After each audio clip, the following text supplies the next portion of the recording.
Happy day! Welcome to Flat Earth Debate Live. I'm your host Nathan Oakley, and if you are new to this channel, or you've not done so already, then be sure to subscribe, hit the bell notification icon, and join button if you'd like to become a Nathan Oakley 1980 channel member and keep up to date with the Flat Earth Debate. If you would like to support the channel, there is a super chat that runs alongside each of these shows while they are live. There's also a PayPal, Patreon, and crypto link in the info box below the video. Most importantly, if you'd like to join the discussion, simply mute the page you are currently watching, then click the link in the info box below this video to join the panel and express your views on the nature of Earth.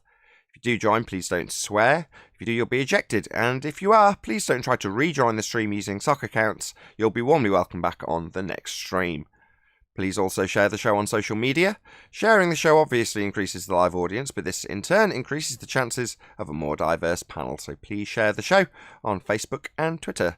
One last time, if you're new to the channel or you've not done so already, then be sure to subscribe, hit the bell notification icon and join button to keep up to date with the Flat Earth Debate. Now, we are joined by Sleeping Warrior and Paul Hall, together with a whole bunch of people in Discord, so welcome one and all. Yo, yo, yo. We're going to need some Greetings from Discord. excellent minor levels of enthusiasm from Discord. Hello. Very encouraging. So I've had a bit of a Skype problem this morning, so my link has reached a limited number of participants or potential participants today. So it might be a bit of a slow show. We shall see how we get on. In the meantime, hopefully with a fair degree of participation from Discord today, any evidence of a physical geometric sphere edge, horizon formerly known as Earth curvature? Oddly, Nathan, I'm just trying to share that link for you, so that all the people that normally come in like Chocolate and Co, so that they get the link. And oddly, I'm getting this spinny circle thing too. There seems to be something wrong with that link for some reason. Nah, it's gone through one of the platforms. That's how you're here. And now you've got it to share. So no, let's not concern ourselves with the Skype issue. Let's just plod our way through housekeeping and see if there's anybody, hopefully from Discord, that's going to offer something new, something exciting, something physical, something that's not reified from a mathematical construct. Any signs of physical Earth curvature? I'm sorry to disappoint you, Nathan. There's no such thing as physical curve, even in the globe these days. That's a bummer. So disappointing. I was holding out so high hopes. It does seem that everything we see towards the horizon is distorted to some extent. Sometimes it's more distorted, other times it's less. But if it gets to the point where it's geometric, how would you ever know? Well, it would have physical limitations, like a hill. Oh yeah, for boats to go over, but how would you ever know that it wasn't being subject to refraction? Because it always is on their model. What kind of refraction? R-based refraction, we've debunked that because you need a physical geometric sphere edge that you can draw a straight line to derive their R value to imply that you can move the horizon with an R value that took the horizon to be physical, i.e. not movable, to derive it. Yeah, remember that any refraction you utilize that actually claims to displace the apparent horizon is not a viable form of refraction. Oh, and do me a favour, send Chocolate that link and see if it goes through. Anyway, carry on, Nathan. You're determined. That's good, very good. Any evidence of axial rotation of the Earth-based variety? Just the stars in the sky, like two whirlpools in the ocean. If you think two whirlpools in the ocean means that we're on a spinny ball, then that makes you a little bit daft. Well, the only way you'd assume two whirlpools were antipodal from one another is if you make that assumption in the first instance. So with star rotation, I assume I'm going to travel antipodal when I move towards the horizon in a southward direction. Therefore, because I've assumed that I'm going to be antipodal when I arrive at my location in the south, I'm antipodal by assumption. That proves I'm antipodal. That's what they've got to do. Yeah, there's just two whirlpools in the sky. Like Werner von Braun's headstone says that for the heavens declare the glory of God, the firmament showeth his handiwork. I think that's quite interesting, given that he was the head of NASA. Why would you put a biblical phrase on your headstone? Yeah, there's two whirlpools in the sky. So what? What's it prove? Right, nothing unless you affirm the consequent and beg the question. If Earth a sphere, then star rotations. There you go. Star rotations, therefore Earth a sphere. But why can't Think we'll stars get just that now. move on their own? They can. That's what you observe. Don't get the Yes, antipodal reality. bit. That's merely the assumption they make. It's like they want them to be linked, but not linked at the same time. Well, it's linked by assumption. I assume I'm travelling to the bottom of a ball. When I make this assertion that the star rotations prove I'm on a ball, well, it's because when they travel south, they'll ask you why they move the way they do in the southern hemisphere, automatically assuming that their travel was antipodal. Well, it doesn't prove it, just assumes Damn. it. I must be squint because I'm sure the sun is rising in the same direction as it is. Because then it would be the sun would be rising the other way. Even the moon. Any more on axial rotation and hello chocolate?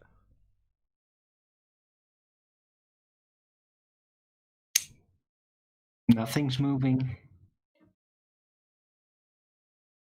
we get a hello from chocolate? Clearly not. Maybe he's on the International Space morning, Station. guys. Good morning. Delay. Yo. Hey, chocolate. He's got the ISS delay going on. Yeah. Calm check with chocolate saying. Houston, we have a problem. We don't seem to be able to detect any Earth curve, so we'll bend the lens to make sure that it's apparent. Apparent like the horizon, non-physical. Interesting. Yeah. Well, it would help if you. Well, Clinton, it would help if you get out the pool. Get out the pool? Isn't that where they train? It is. Dilly Gill. So how you expect to see any Earth? How you expect to see any Earth curve if you're swimming under the water? Well, Dilly Gill's recently postulated that they have the edge of the pool as the edge of the Earth that's going to have a projection on the top of the pool.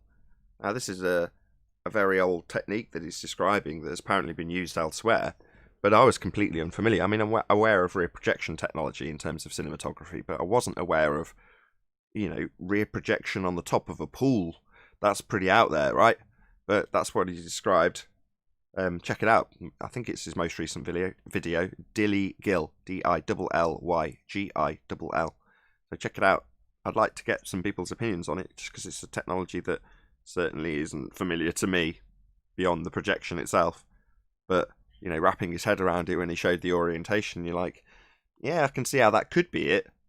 But I wasn't, typically I sing Dilly Gill's praises, but I'm not saying I was unconvinced. I'm just saying I didn't necessarily immediately go, wow, yeah, you're absolutely right, that's so obvious. And maybe with a bit more explanation from him, I'll go, yeah, I see what you're saying now. And don't get me wrong, he did a good enough job of explaining it. It's not that he didn't detail it well enough. Sometimes you do have to hear things a few times and have them shown in various different ways for it to actually click. But I'm pretty sure I've done a good job surmising what he's postulating in regards to rear projection technology on the top of a pool and the edge representing the blackness of space. But you'll have to check it out, Dilly Gill. Any evidence of the distance to the sun?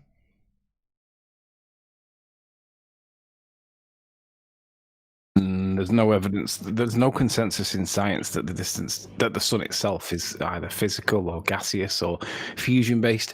They don't know what the sun is, so I don't know how they can calculate its distance when they can't even agree what it's made of. Well said. No is the answer to your question. Well, what it's made of already implies that they know it is actually an object. So that's already kind of getting stuck into false dichotomies and all that. Did any of you have any object? Did any of you ponder on Bowe's postulation regards parallax? I'll remind you if you're unfamiliar.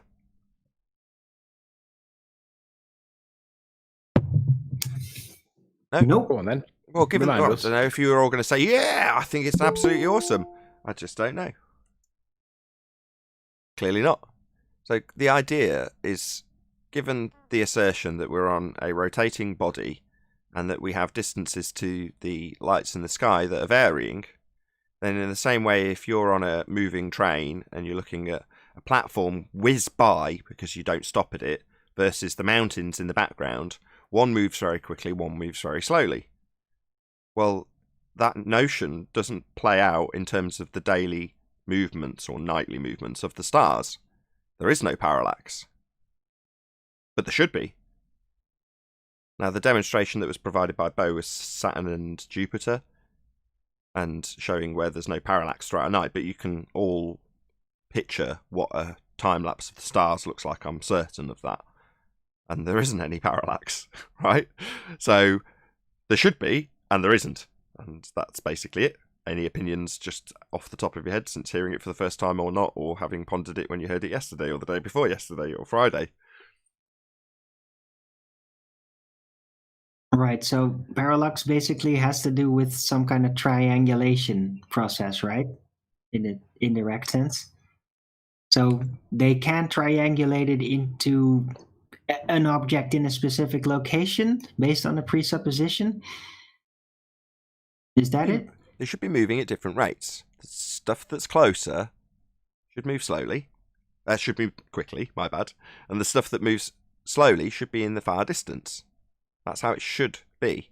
In the same way as stuff in the far distance when you're on a train seems to move very slowly, whereas the stuff in the near foreground moves at a fair old pace, and then the stuff that's like a tree at the side of the railway line whips by really, really quickly.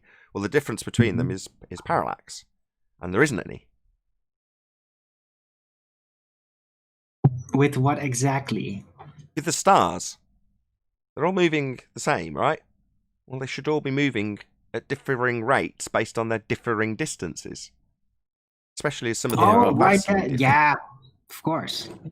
Their argument, though, is Definitely that not moving in a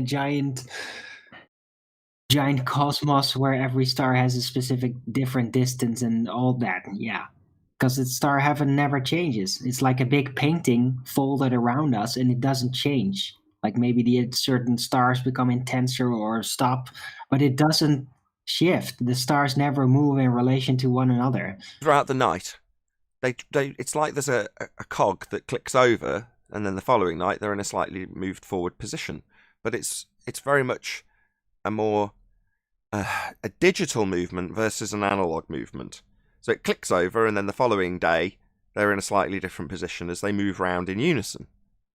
Well, it's not like they're moving as we move, and you can see the differences between them by way of parallax. That isn't occurring throughout the night.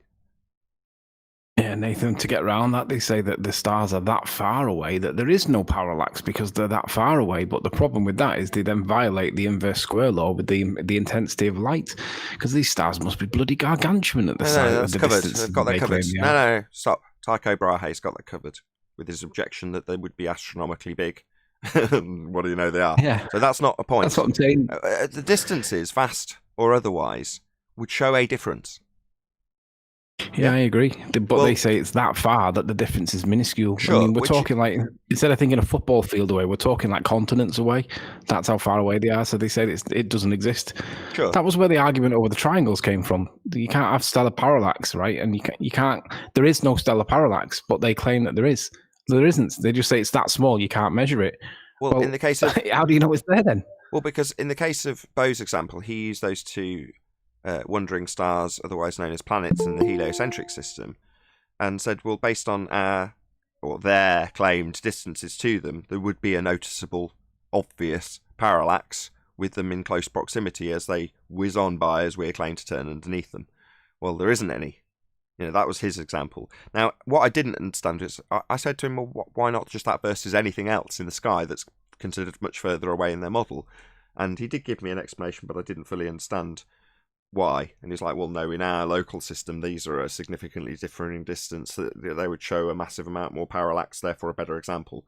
Now, I was like, well, to me, in my mind, it's like, well, a star that's much further away than a claimed to be planet in our solar system would show more parallax throughout the night than something that's closer. But fair enough, that was his example, and it's him that's, far be it for me to challenge him on it if I don't fully understand it, which I don't. His example with Jupiter and Saturn, as opposed to just the general concept that there should be some stellar parallax, and there isn't. Correct. Anything more on this distance to the sun or parallax? I do think it would be a lot more interesting if we could get, like, we see the star trails night after night, right? But I think it would be so cool to see how they move, how they get to that position night after night, like during the day. If we could somehow still get the star trail during the day, I think it would be so cool to see how that works out.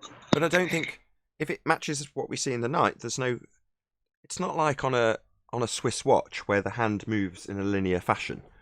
Yeah? It's like always going to move between point A and point B, and you can see the motion happening. It's not like that. It's like the following night it ticks over, and then you see the result of that, but you don't see the process in between because it doesn't have this flowing motion. In fact, quite the contrary, it all flows together.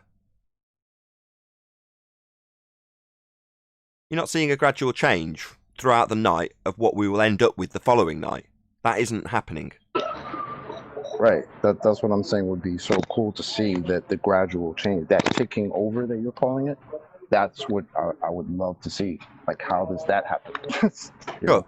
Based on the heliocentric model, it should be exactly that. You should see it slowly progress as the night slowly progresses in terms of the distances changing and the motions changing, but it doesn't. Right. I think we've had enough of this question for now. And what heliocentric model, by the way? Yeah, just a model at the end of the day. Exactly. Moving on.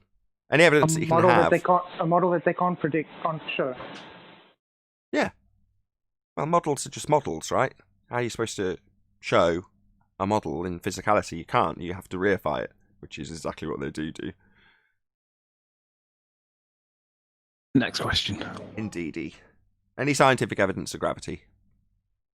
No, they can't even define it. If we'd have defined it yesterday with that guy before we started talking to him, that conversation would have lasted 2 minutes and it'd have been a quick, tidy show. Yeah, right. In your dreams. Wishful thinking, my friend. It would have been. Because we'd have just demonstrated that he didn't even know the definition, therefore how could he know it exists? It didn't matter, he was appealing to authority in the first instance, so we knew and established that he didn't know what gravity even was, but it didn't stop him continually appealing to authority.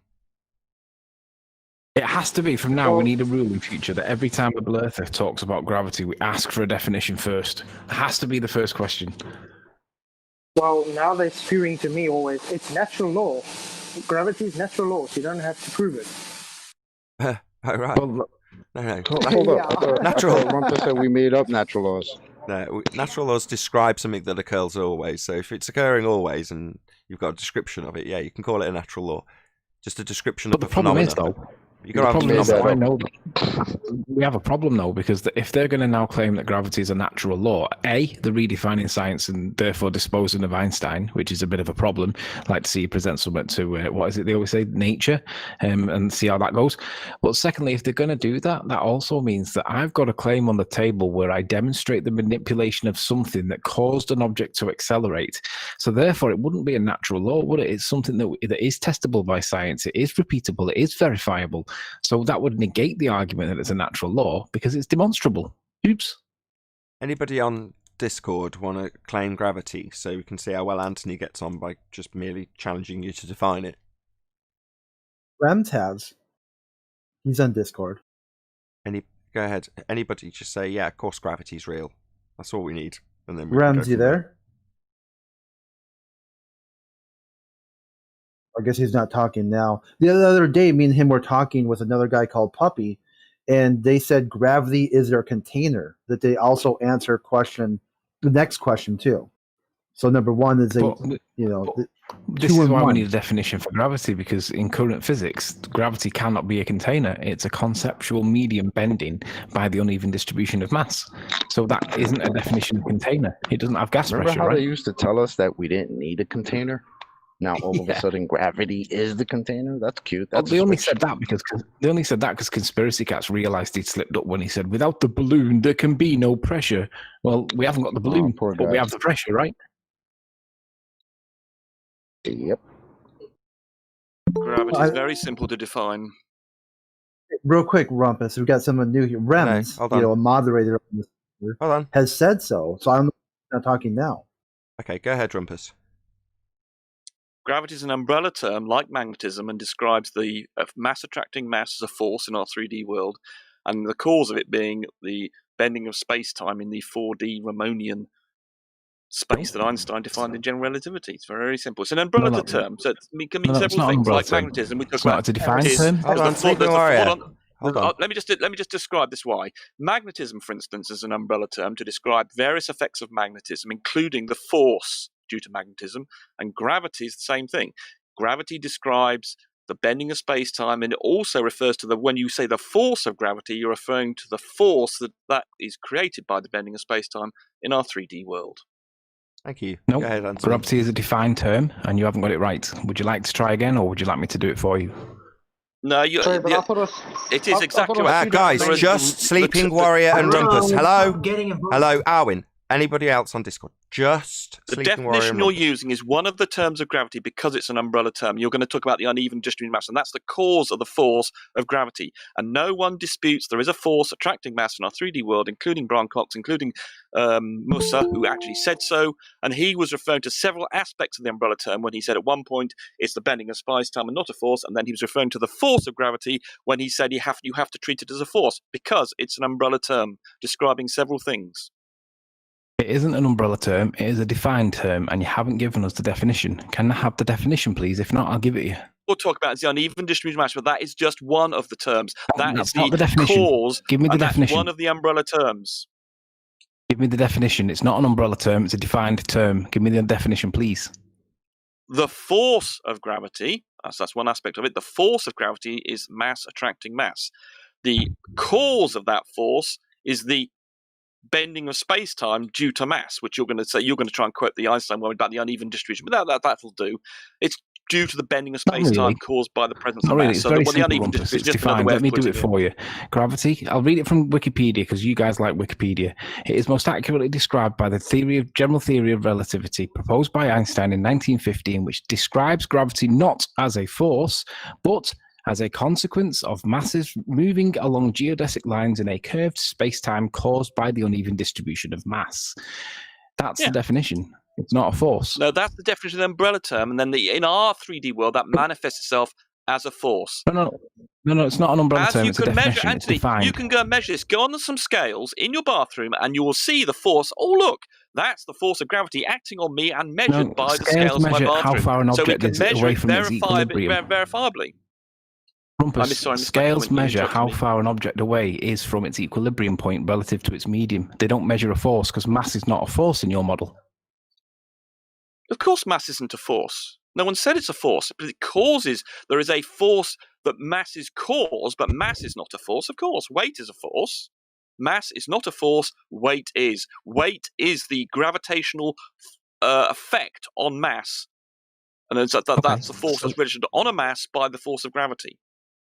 Okay, so perhaps you could help me here because I've got a really good illustration on screen from a acclaimed, reputable flat Earth debunking website. It's flatearth.ws/balance experiment, and it shows a balanced scale. And on one side there is 2 liters of water, and on the other side there is 1 liter of water. And the claim here is that, well, it doesn't actually claim it. It allows you to think it by omission. It's lying by omission. It says, by putting 2 objects of an equal density but different masses against each other using a balance or scales, it is easy to see that the object's density is not the reason it falls down. So can you tell me, Rumpus, what is the reason that the 2 liter pail of water falls? Where are you showing this? Where are you showing this? I mean, I'm trusting that Nathan's presenting it. Yeah, of course I am. Well, I wasn't. I'm looking on. Oh, you can't present it on Discord. Oh, God, right. So it's on the watch page, Rumpus. I'm sure you're the author of this document anyway. You should be familiar with it. It's very well artistically made. Okay. It looks like okay, I've now got it on. I've now got it on screen. Okay, what is it? Okay, so this thing doesn't tell you what causes it. It lets you think it, so that it's not actually overtly lying to you, but it's allowing you to think this by omission. It says, by putting 2 objects of an equal density and different masses against each other using a scale or a balance, it is easy to see that the object's density is not the reason it falls down. Now, bearing in mind that mass is not a force, what is the explanation for this in your model? Well, mass attracts mass. It causes a force. Mass is the cause of a force. That doesn't mean it's the same as the force, but it causes a force. As the we know it doesn't, experiments because the current demonstrate. definition says that mass is caused by, gravity is caused by the uneven distribution of mass, but it bends space-time. It doesn't. And in our 3D world, that manifests itself as a force, as you can measure yourself by getting on some scales in your bathroom. That force is the force of gravity. Rumpus, what you're saying is that if you're saying that it causes a force, or whatever phraseology you did, that means that what you're admitting and accepting is that Newtonian gravitation and Einsteinian gravitation both calculate as if there's a force. That would make it correlative. and we can demonstrate the cause of these things, but you're going to calculate correlation. Why would you do that? That was just I was half gibberish. The Einstein's let me do it again. field. No, let me do it again, Rumpus. It's not half gibberish. Let me do it again. If you're going to accept that Newtonian gravitation and Einsteinian gravitation both calculate the same phenomena, that means that you're using correlative maths to make a prediction, and that by definition is there's correlation. no such thing as correlative maths. But we don't want correlation. We want causation. And we know we can cause things to move with mass. So explain this then. You make the inference that's causation, but all experiments just show correlation. They give you a graph of the independent variable and the dependent variable, and then you can say, oh, look, do they or do they not correlate? And if you decide that you've eliminated all the other confounding variables, you say, well, the only thing that it can be is the independent variable, although you can't say it could also be invisible green fairies doing it.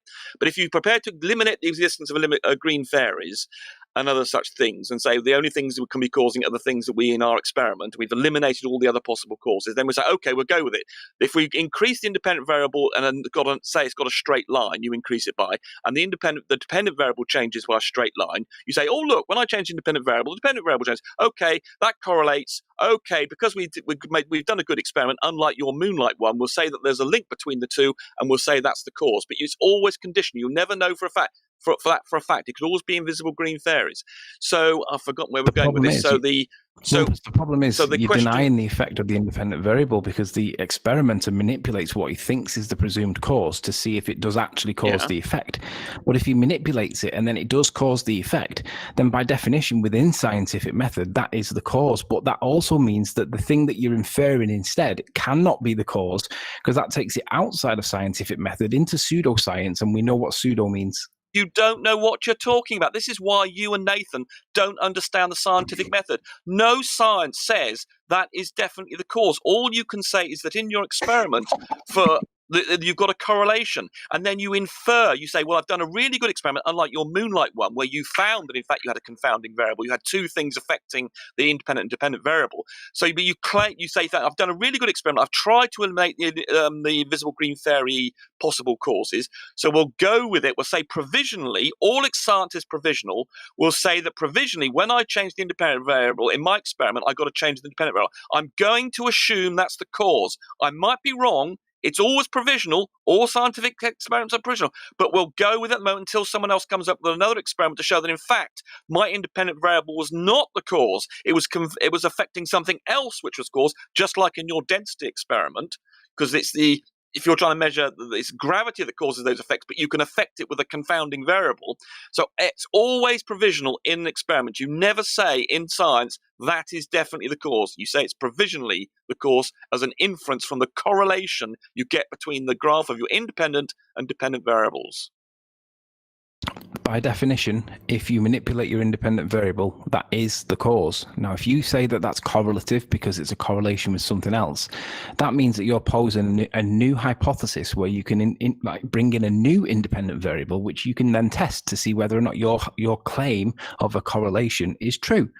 So let's go back to the definition or the application of your science that you think is happening with regards to the scales or this balance thing. Can you explain to me, based on what you've just said, what is the cause of the 2 litres bottle, the 2 litre pail of water relative to the 1 litre pail of water, given that mass is not a force? I think I've been muted. Have I? I think what you did was you said, I think I've been muted through his entire question. I did, yes. Yeah, shut the fuck up! Well, stop muting! Shut up! You stupid little man! The fact that you cannot listen to a single word your opponent says by saying, am I been muted 50,000 times demonstrates that you are pathetic. Stop muting me, you I'll do what I like! He's in the middle of addressing something to you and you cannot shut up. They behave what they like when they can. Get the They're fuck out. little hicklers. You're a little hickler, Bye-bye, you get little lost, moron. you stupid little twat. No, you're not going to say, have I been muted 50,000 times so you don't have to listen to what he's put into you. It's absolutely pathetic. Let me answer for him, given that he's now been kicked. Rumpus tells everybody that mass is not a force. It is not. It is just a scalar. It has no direction and no magnitude. Yet this article tells you or allows you to think that mass is the reason why these objects are out of balance. Well, mass can't allow these objects to be out of balance because it doesn't act on matter, according to Rumpus. It's just a scalar. So mass is not the reason for why this is out of whack. But I know what the reason is. Let me postulate this to Arwin. I know that he's not seen anything prior, but I know that he'll know the answer. Arwin, are you listening? Yeah, he's probably gone the shop. Yeah, he's disappeared. It's always the way when you want somebody in good timing to react to something right in the moment. They vanish. It's because he knows that this is going to go on for a while, isn't it? So he's gone to make a coffee or something. You've not got any excuses here, because that is precisely what you would do. I mean, I lean on you to be there at the right moment. You've vanished and there's just dead air. We always do it. You know, when Rumpus comes in, that's the way it is. All right, so let me present it to you this way then. Whilst Darwin's not here, I'm going to present it because like all the flat earthers will understand this, because this is like it's so intuitive to us because we understand what's going on now, but ball earthers won't. So what I'm going to suggest is that because mass is not a force, and we know that we can manipulate the density of the medium to cause things to accelerate. What I'm going to do is change the pail of water, because water's not a good medium for being able to test this, because I'm going to change the medium in the background from air to water. So water in water is not going to work. So I'm going to have to change the matter. I'm going to put 5 eggs on one side, and you can see them here on the balance thing. I'm going to put 1 egg on the other side. Now, if mass was the cause, then this is consistent. The 5 eggs are greater than the 1 egg's mass. So that makes sense at that point, until I change the density of the medium around the eggs. At the moment, it's air, right? Now, bear in mind that density is not supposed to be a force, because it says here literally it's not down to its density. But if I change the density of the medium that these eggs are in, and let's just go with let's just say that these are all from the same hen house, so they're all roughly the same, right? What's going to happen when I change the density of the medium to salt water? So if I pour salt water in, we know what's going to happen. It's going to do that. So the eggs are going to balance themselves out, because the relative density of this 1 egg compared to these 5 eggs are all the same. So we know by changing them, if we manipulate the density of the medium and we cause this to balance out, then we know the cause is relative density, and it is not mass. It's more than mass. It's mass with volume in the medium it's in. There's 3 factors in play. So when they represent density, they're misrepresenting the argument like Bob does. He says density buoyancy. Well, they're just saying density alone. It's relative density, because it's always relative to the medium it's in, and they never tell you that. So again, they're lying by omission. They're not being truthful with the position. Does anybody disagree with that? I'll go on mute. No. Nobody would disagree with that. But somebody would talk through your, based on a scientific experiment, conclusion that you're drawing. I would fundy mute that entirely. That's why Rumpus did. Yeah, of course. Of course. But we know that mass can't be the cause, because Rumpus tells us that mass isn't anything, it's just a number. Well, mass can't be the cause then in this test. But this is deceiving people. In this case, it was Defo Bryso. Defo Bryso's been lied to by omission, and he thinks that mass is the reason. Yet Rumpus will correct us every minute when we say mass causes something, because mass is just a scalar, like density is, right? How many times has he said that? Yeah, now we've got Defo Bryso telling me back that mass is the reason why this scales is out of whack. Well, it can't be. You're in violation of the law of non-contradiction. You can't be in a state of contradiction, because if mass is not a force, then it can't be the cause in this test. Yeah, I love it. Epic. Any more to add? Anybody want to comment? I noticed Epiphany. Did you want to add something? No. Okie dokie. Any more to add, Sleepwalker? If not, kudos. Chip in, mate. Go ahead, Adam. Yeah, go on.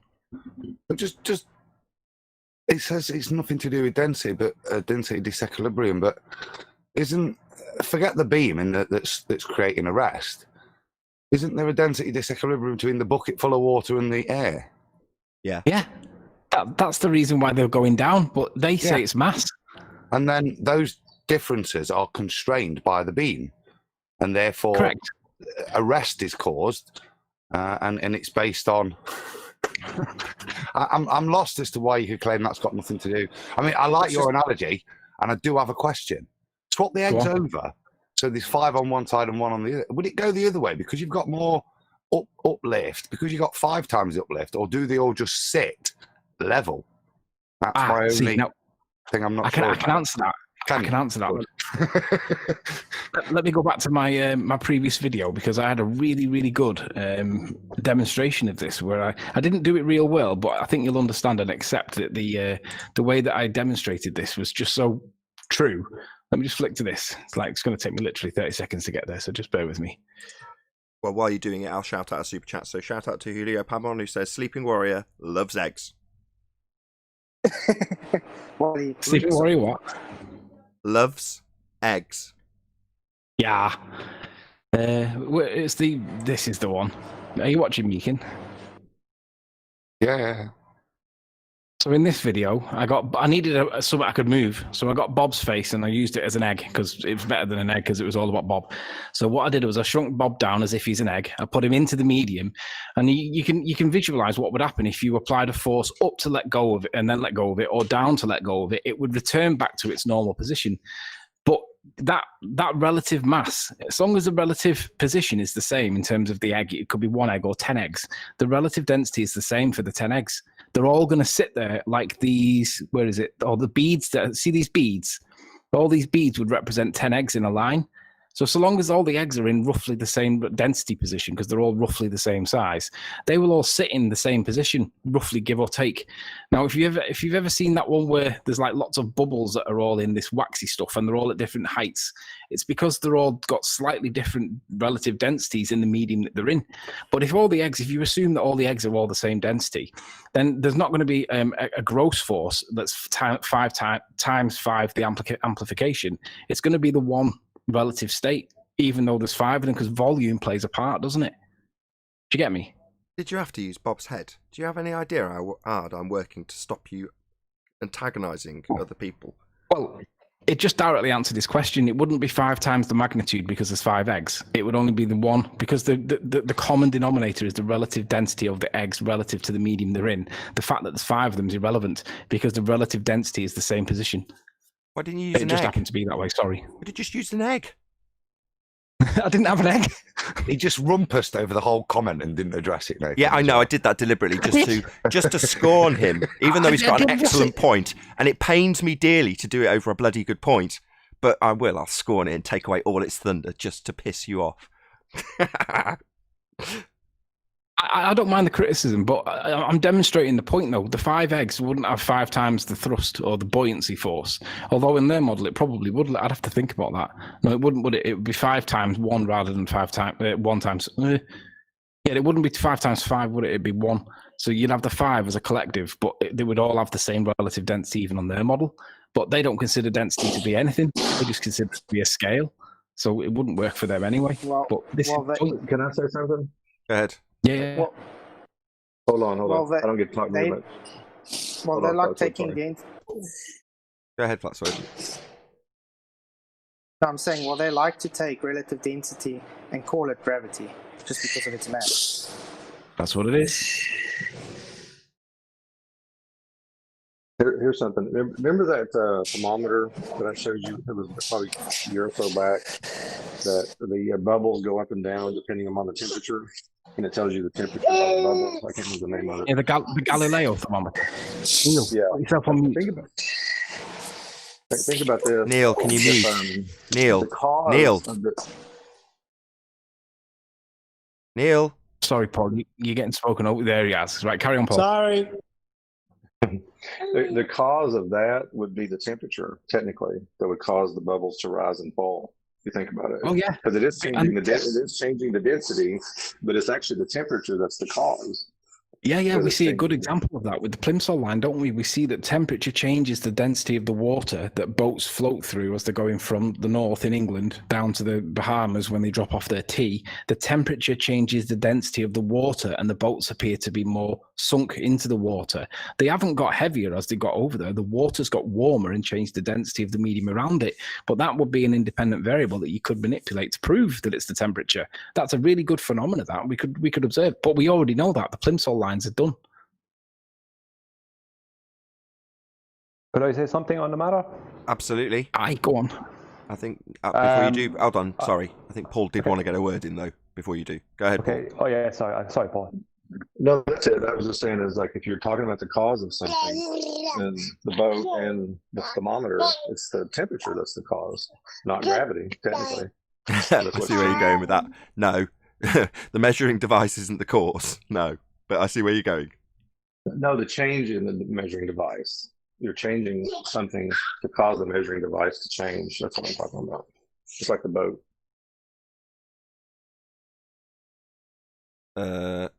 Sleeping Warrior? Not getting a reply out of him. Say it again, Paul. Sorry, I was on mute. Ask the question again, Paul. I'm sorry. Ask the question. Making a statement, not asking a question. Yeah, the thermometer is a measuring device. That is true, but there's something changing to cause an effect, and that the change in that is the temperature. So the cause and the changing of density is the temperature. So the only point I was going to make is the temperature is the cause. It's like you said about the boat. Because you could probably do that with a natural phenomenon like a piece of wood. Maybe the wood rises and falls in the water because of temperature. So you could technically say a natural phenomenon. Yeah. So, but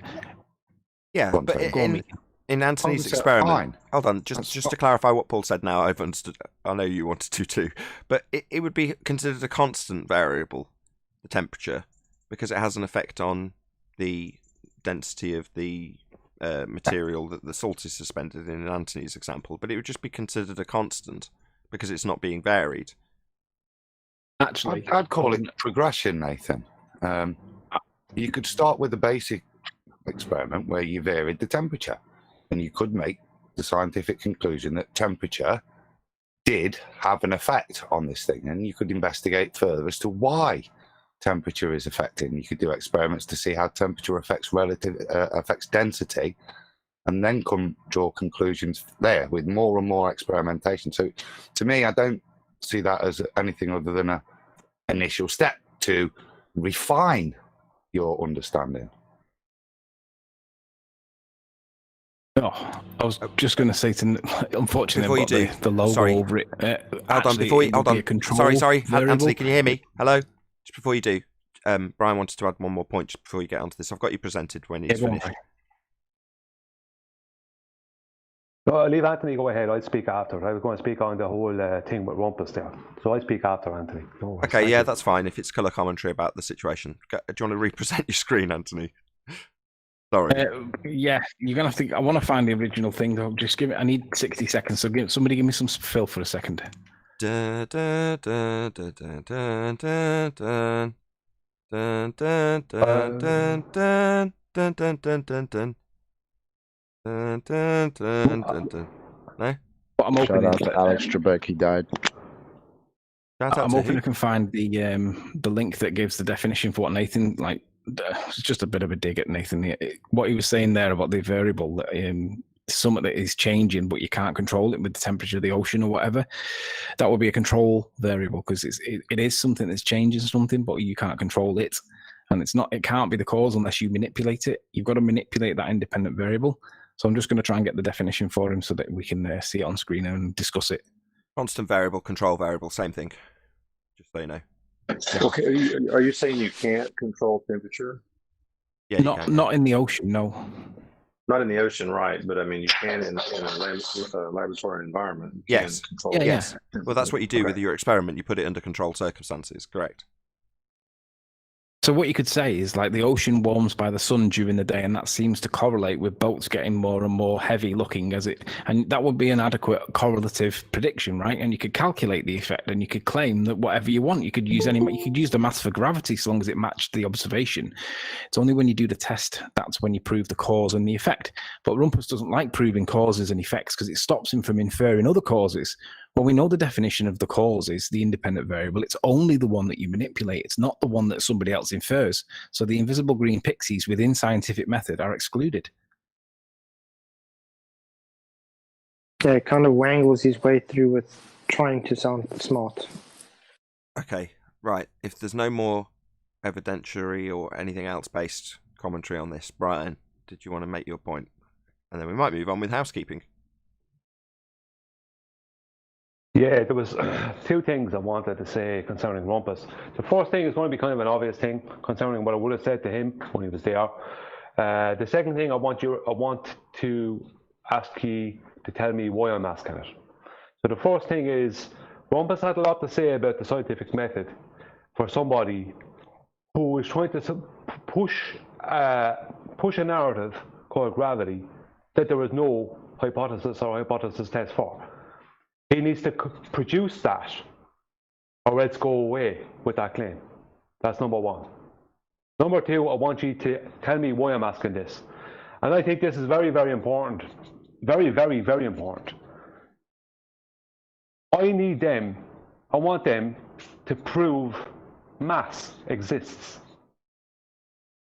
Because they've got to prove, I'm not going to say it, I want you to tell me why I'm asking that. Well, they can't even define it.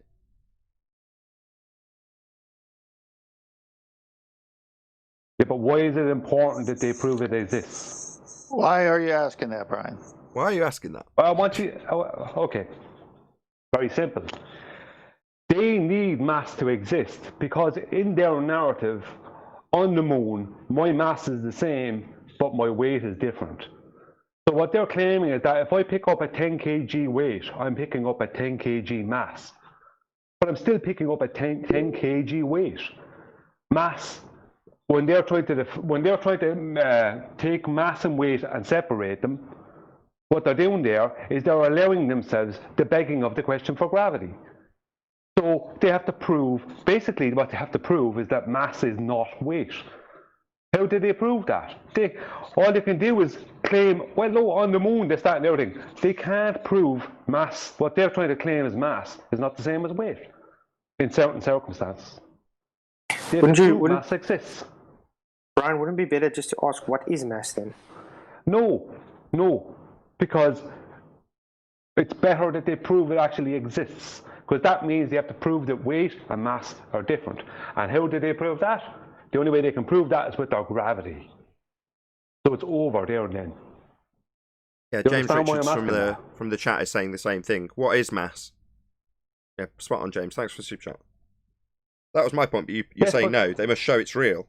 Well, first define it and then show it is what we're saying, but you're saying no, just show it's real. And I'd agree with you. And I'd agree with your first point, but I deliberately stepped aside to let Anthony have his turn. Where we're asking, where's the scientific evidence for this thing called gravity? That implies what you're saying, which is show us the natural phenomena and then show us that you varied and manipulated a presumed cause of it and validated that it is the cause. The bit that Rumpus left off was to say that if you vary and manipulate your cause and it does cause it, that doesn't eliminate other things that could possibly cause it. Well, he hasn't detailed what a null offers in terms of empiricism. One or other null or alternative, only detailed in that respect by Rumpus, will get proven. But he says no, it stands to get disproven at a later date. No, because if that was the case, you'd validate your null. Well, you can't validate both null and alternative. That's why the method offers empiricism. But, as you rightly point out, Brian, I would have immediately gone, well, is this scientific evidence? But Anthony didn't want to go there. He wanted to go to, and rightly so, his scientific evidence. That got rumpused. When it got to the point that Anthony's concluding, that's when it got rumpusing. I wanted to jump in on that bit when he said that, because if you're going to use that, it's a bit like trying to say natural law. If a natural law gets shown to be false, it was never a natural law in the first place. And it's the same thing with his experiment. If his experiment shows that his hypothesis was incorrect, then it was never correct in the first place, because it should have been shown empirically to demonstrate a cause and effect relationship. And if you demonstrate that properly, it's never going to get undone. It's a bit like earlier, you might, with the temperature, be able to say, temperature does this. Now, the reason temperature does this is because it has this effect on density. You may be able to build on your knowledge, but you're not going to undo something that you've defined correctly by the method. And his claim of this gravity came with an assertion that everything that has matter has a downward vector. It's all subject to gravity. Well, that's violated by gas. So, again, I didn't step in when that was said, but I just wanted to get it in so it's in the live show. But yeah. You can push your point there. You can push it one step further, because you said that if the natural law claim is demonstrably false, do you want to put my screen on, Nathan? If the claim of a natural law is demonstrably false, then it stops at that point. Well, this is where Bob's current argument is that there's a downwards bias. Well, you can demonstrate the reason why the bias doesn't exist, because the lightest known substance that we have is that pale blue stuff, aerogel, and it's somewhere between 6 and 15 times more dense than the medium of air. Depends on where you look for the citation. It depends on exactly who makes it. But aerogel is supposed to be one of the lightest known solids that we've got, and it's 6 times more dense than air. Well, guess where the perceived bias comes from if everything that we call solid is more dense than the medium? And of course, it comes from the density of the solid relative to the medium. So there's no bias there in the first place. It's perceived, but once it's explained that it's relative to the medium, then all masses are more dense than it. There's that means there's no more perceived bias anymore. So there is not the phenomena that's claimed in the first place, because it's just a perception and it's based on ignorance. Perfect. But now you can say, well, we can demonstrate that there is no bias. So it's all to do with ignorance. Exactly. And that's Brian's point. There's no phenomena to begin with. Show us it as a physical reality. Show us it in nature, and then we'll go from there. Don't show us it in nature, and there's nothing to show. Because there's nothing to show, and we know there isn't. It only exists in the maths. Yep. I have even more to add on it. Go ahead, Brian. While I was listening to Rumpus, thank you, Nathan.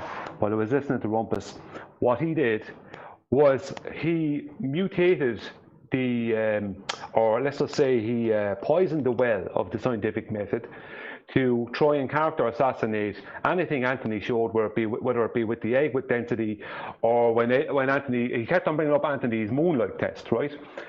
For no reason, just randomly, right? Just an opportunity to attack anything Anthony did and try and character assassinate it. But he also poisoned the well of the scientific method and how Anthony went about it, or basically the scientific method in general, right? After he said that, claiming that gravity was real, and then moving on to how he can prove things with gravity. Basically what he's doing is he's using a poisoning of the scientific method to try and poo-poo anything anyone else shows that goes against his gravity, but he's going to show how gravity is the cause of something, but he never proved gravity in the first place. So if gravity never went through the scientific method, and yet he's suddenly proving things with it. Right? Has his dumbass ever done an experiment? Yeah, no, he never did.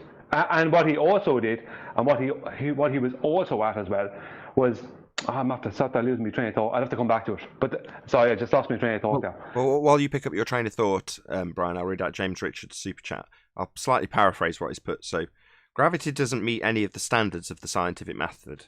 You cannot observe it, vary it, or manipulate it, nor isolate it or control it.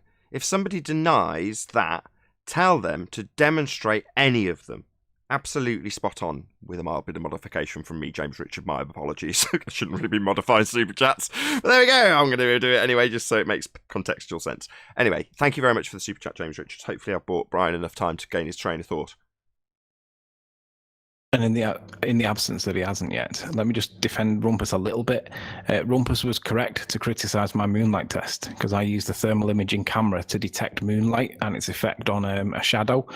And somebody said, go and do it when there's no moon in the sky and you'll get the same effect. And I was like, how can that be when there's no bloody moon? Anyway, when I went up and did it on a moonless night, I did get the same effect.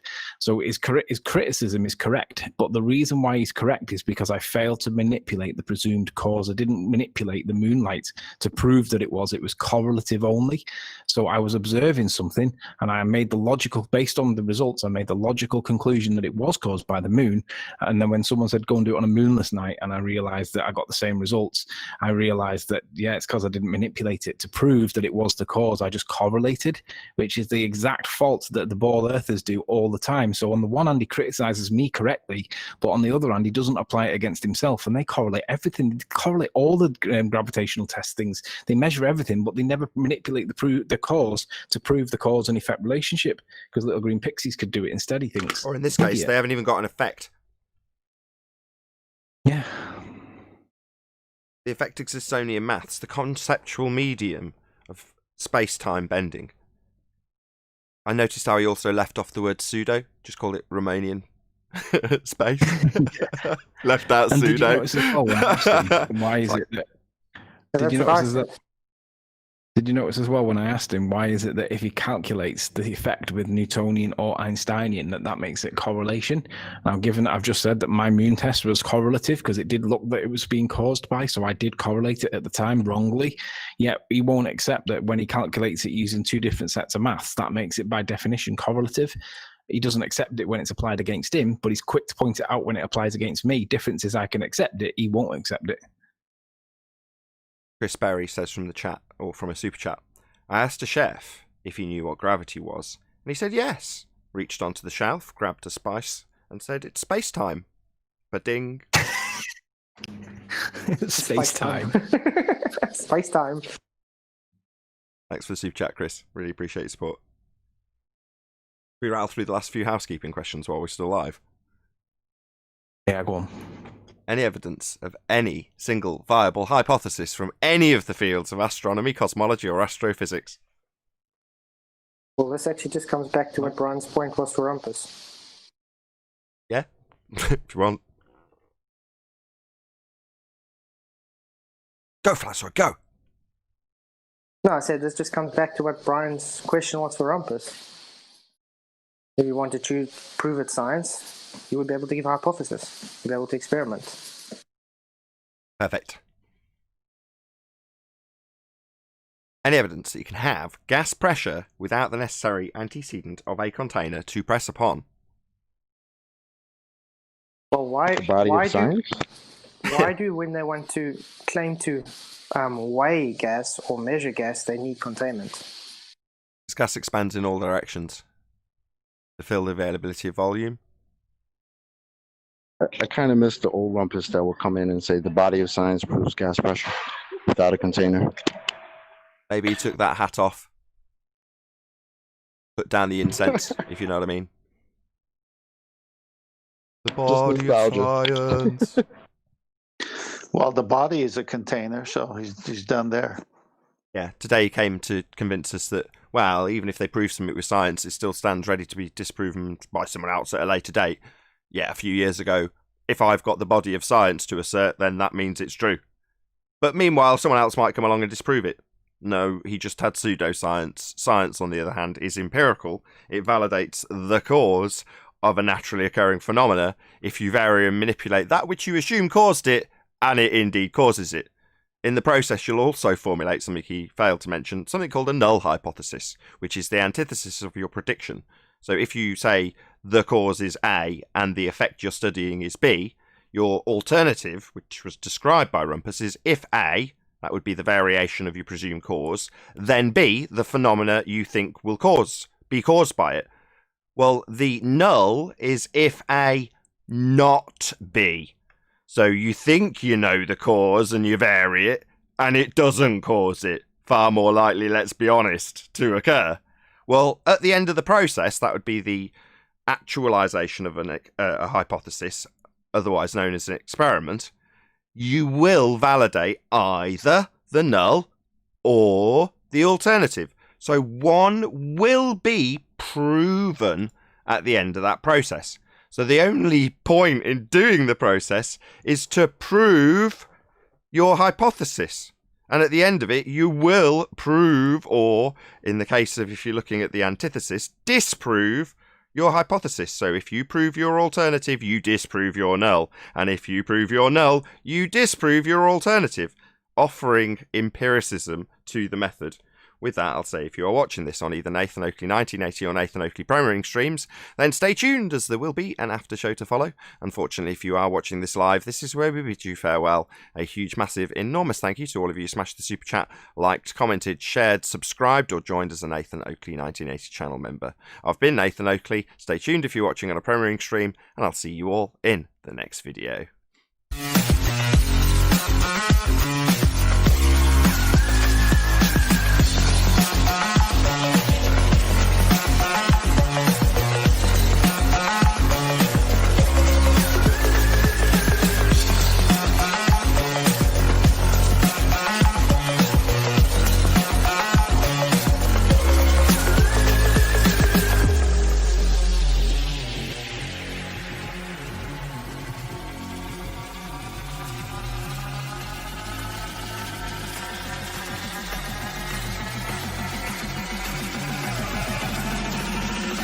what a day! What a lovely day!